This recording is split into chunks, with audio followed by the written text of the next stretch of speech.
Hello everyone! Today's topic that we're going to be talking about is the riveting thing of DI boxes. It may not be the most glamorous thing, especially if you're a guitar recording engineer or a guitarist that needs to record yourself, but it's something that I think really is necessary. So today we're going to talk about different DI boxes, good and bad, the problems you can come across, and whether it really does make a difference using a good DI box or not, because you can use just an interfaces kind of instrument input if you make sure it's set right. But in this case, my studio doesn't actually have any just instrument inputs because it's all preamps and converters. So in my case, it's an absolute necessity. So first thing is first, what is a DI box and what does it do? A direct injection box is usually a bit of a Swiss Army knife. They're designed so that you can take signals which are a little bit unusual or which kind of a console or whatever might not expect to take, and can fix problems. Like it can match the impedance so that it sounds right going straight to a mixing desk. It can lift the ground, so if you've got horrible buzzing going on because the electrics in a building, that can be fixed.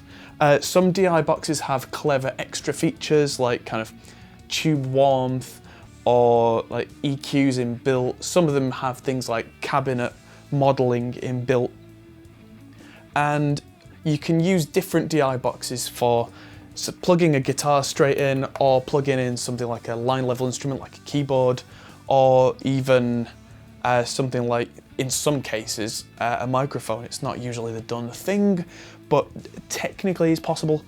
And in general, having a DI box at your disposal can make your life a lot easier. Great example, I played a live show a couple of weeks ago and I took a little portable bass amp with me to the show. It was quite a big show, but I used the amp for its tone rather than for volume. It had a DI out on it, which you think, well, what do you need a DI box for? We plugged it in to the mixing desk and suddenly there was this horrible hum noise. And the way that the amp was, that was unusable. So what we did is we took that output, or I think it might have been the effects loop output or something, into a separate DI box with a ground lift switch that completely electrically separated the sound from the amp with the sound in the mixing desk. So because there was no electrical connection there was no hum, no buzz. So we got through the gig with absolutely no more problems. And it just so happened that because I always carry a DI box around or keep one in the studio for these kind of situations, the problem was just resolved. It could have been a different situation, like say the bass amp decided to blow up and therefore no amp for the show. Suddenly having that DI box handy means that I could then plug the bass straight in and we could get sound and carry on the gig. It may not be my tone, but it's an emergency Swiss Army knife tool. It's good to have one.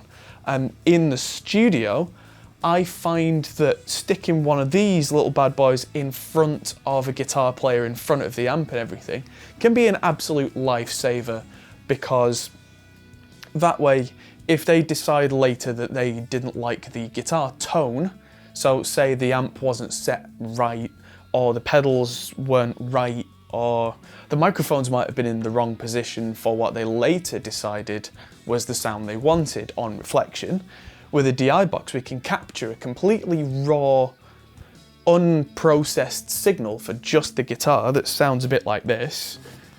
It sounds awful, but it sounds like this. And from there, we can then pump that back through a real guitar amplifier with a reamp box, which I've done several videos on, or we can use a virtual guitar amp, or any number of things. Now, the reason that DI boxes are great for that, rather than just using the instrument input on an interface, is that by default, and you can see on this camera, these DI boxes have an input which I'm plugged into, and then they usually have a loop output or a link output. Now, the way that DI boxes are wired, these two are just connected together inside. Inside the DI box, if I took the top off, you would see that there's just wire connecting these two. So in theory at least, that should be able to go from this one out to an amp or out to another one or whatever.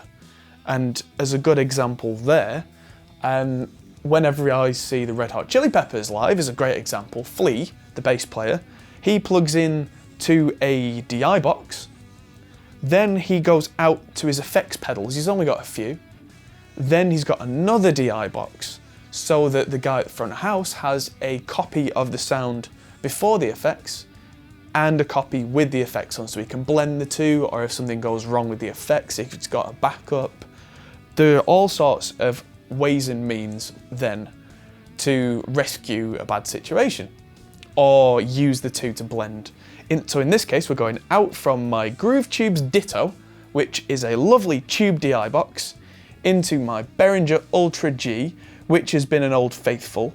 That we'll talk about more in detail. Then to this blue thing, this cheap DI box that just says Hot Direct, and I got that at a local kind of mom and pop guitar store for like £20 or something cheap.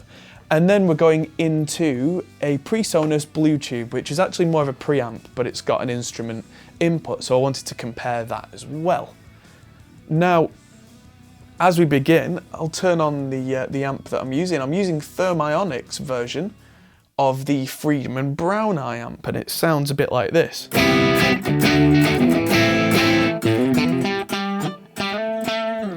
Now, immediately you'll probably hear there's a bit of a problem.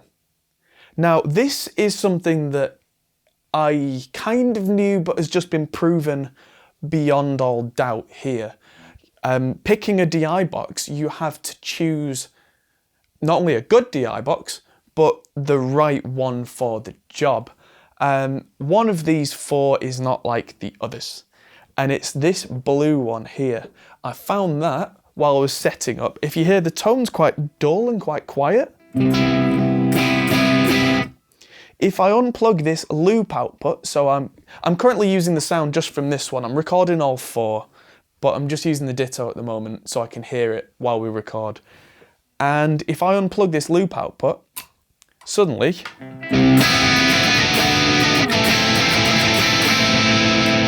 everything's big, bright and full. And if I just do that again, plug that in.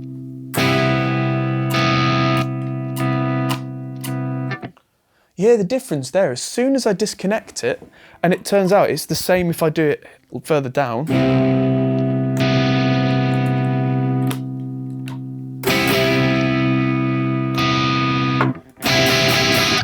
So the Behringer one wasn't affecting it at all.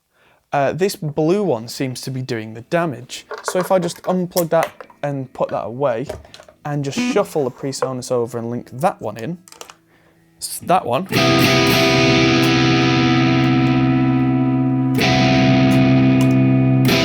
There's almost no discernible difference with these three.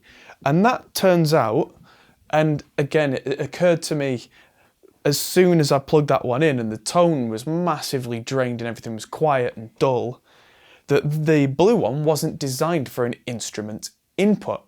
It must be that the impedance inside that blue DI box is really quite low. And what that's doing is that's putting a load on these pickups, which means that it's essentially dragging them down. A low impedance there, it's kind of like, the way I would explain plugging a passive guitar, which most of them are passive, into a DI box, is it's taking the sound like 2 cups on a piece of string, and you have to pull it really tight to get really good quality sound. And that's a high impedance, is when you pull that really tight. As soon as it's loose, you either lose the sound completely or it just gets really dull and muffled. Same kind of thing. And these three, the Ditto, the Ultra G and the Presonus, all have nice high impedance inputs, which is why the tone, even when going through 3 DI boxes, is completely unaffected and is nice and bright.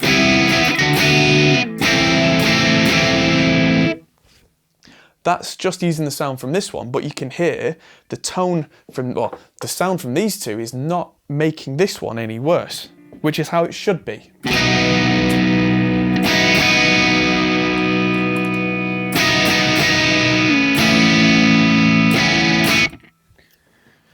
Okay, Now, the chord one, I think it's called, the kind of blue one, I'm going to stop the record button on that because that's just... Ugh. So now that's gone.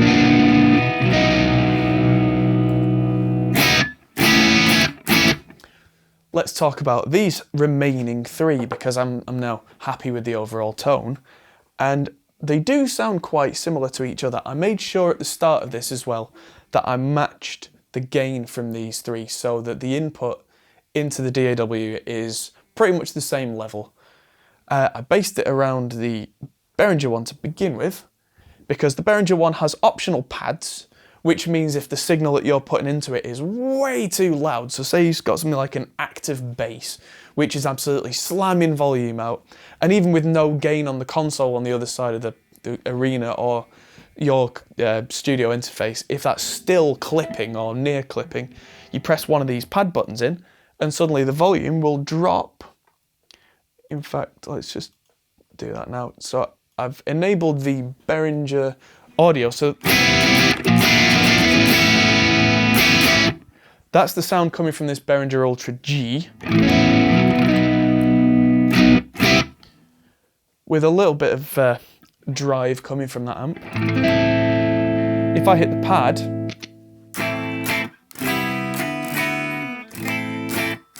that's suddenly a lot quieter. Now in this case that's not needed because this guitar is just about the right level that we don't need any extra gain on the interface, and it's coming out a nice minus 6 kind of level on the DAW. Blech. Which is a little louder than I would usually record. I usually try and aim for about -10 and then do the rest with the gain stages and everything in the virtual amps. But to match these three for today, it seems to do the job. So this one, the Ultra G, was actually designed so that you could run a guitar head into it. So you can run a 100-watt amplifier through this. It's not a load box, so you've got to be careful. You do have to hook up a speaker cabinet to it as well, otherwise it will go bang. But what you can do with it then is you can capture the sound, if not the 100 watts of volume, of a head raging. So then later on you can either throw that through a solid state amp and back through a guitar cabinet of your choosing, or you can throw that through a impulse response modeler. So you've got the real tube head going and just a virtual cab, which I used to do that all the time. Back before I had a really good live room to record in, I could still get a long speaker cable and stick the guitar cabinet inside a little box room so that it would absorb all the noise. And then we could drive the amp as we wanted, but I would then be taking a capture of the amp's sound to then use impulse responses so that we could get a more controlled acoustic environment on the album. And that worked for me for quite a long time.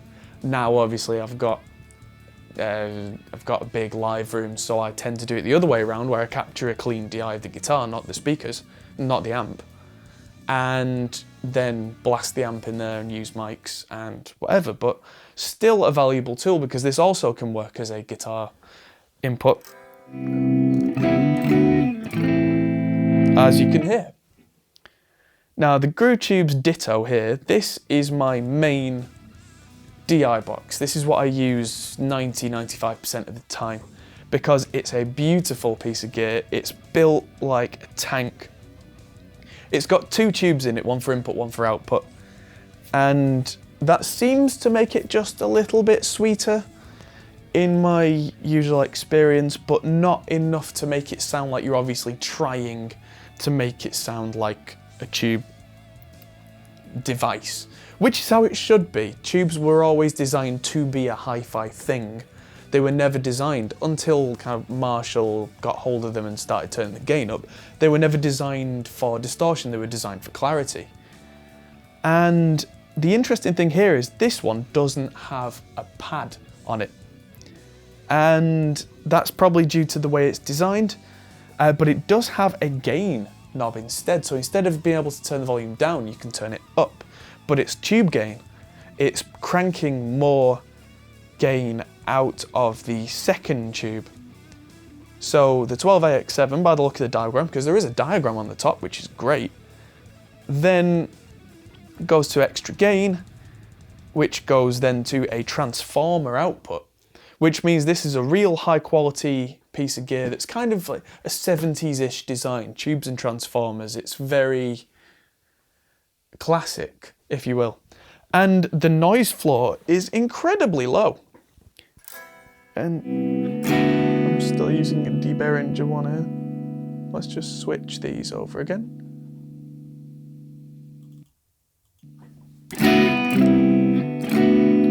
Now that's interesting, that having wound the volume back on the guitar a bit, it sounds a little duller on the Behringer, where it sounds a little more lively.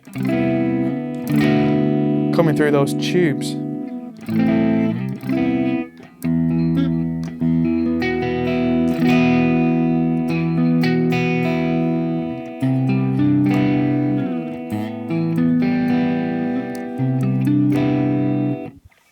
And then last but not least in this little roundup, we have the Presonus BlueTube, which is a fairly inexpensive 2-channel tube preamp. It's not an interface, it's not got USB or anything like that. It just has microphone inputs, which also double as instrument inputs. And it's got this thing that's called tube drive. Now it's got a 12AX7 tube in it, but it's only got a 12 volt DC power input, so I can't imagine that's drawing too much power. So it must just be used kind of underpowered as a bit of flavour. I mean, I can hear a bit of background hiss on this. I've had to add a little bit of gain to this. And that's the tube drive control. So the gain, let's listen to this one completely with no tube drive on at all.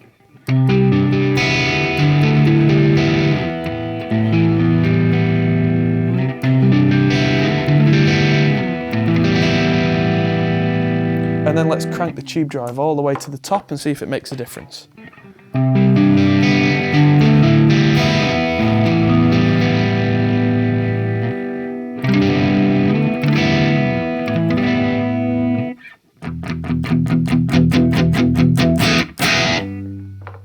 Off.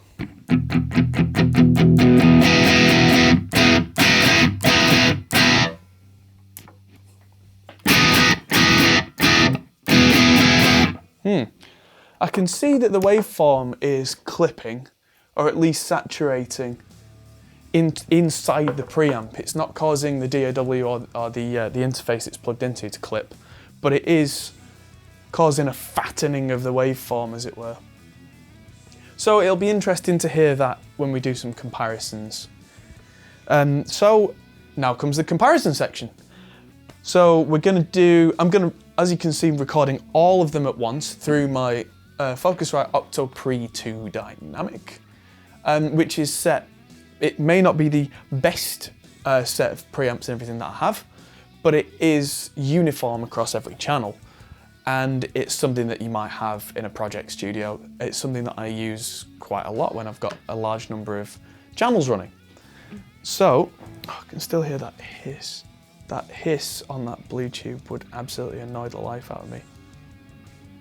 That's a lot less hiss on the Groove Tubes one. That's with my volume up full on the Friedman Brown Eye. So yeah, now I'm gonna play a couple of chunky riffs and a couple of clean riffs through all three, and then I'm gonna put them back to back as a comparison. And I'm also gonna do the same playthrough with the BlueTube, with the tube drive on 0 and then cranked, to see if it makes any noticeable difference. And then I'm gonna put that through a Fender Twin, a Friedman Brown Eye, and PV5150 for extra high gain, just so we can hear how much more or less difference it makes with high and low gain sounds. The cab that I'm using is the Celestion Plus impulse response of a 4x12 closed back with a greenback in it, which is kind of the classic rock kind of speaker. So I'm not going vintage 30 today, I'm going a bit more kind of warm. And that's gonna be the setup. And this Strat I'm going to leave on the neck pickup, because that's typically a Strat thing to do, and it's got quite kind of hot dual rail humbuckers in it. So we should get quite a thick, meaty sound, but it's still quite clean. I mean, if I wind the volume back, still not too bad. So without further ado, here's a clean sound, a crunchy sound, and a heavy sound.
And that concludes our demo of the DI boxes. I hope you found this useful, hope that you've kind of picked something out from the audio there.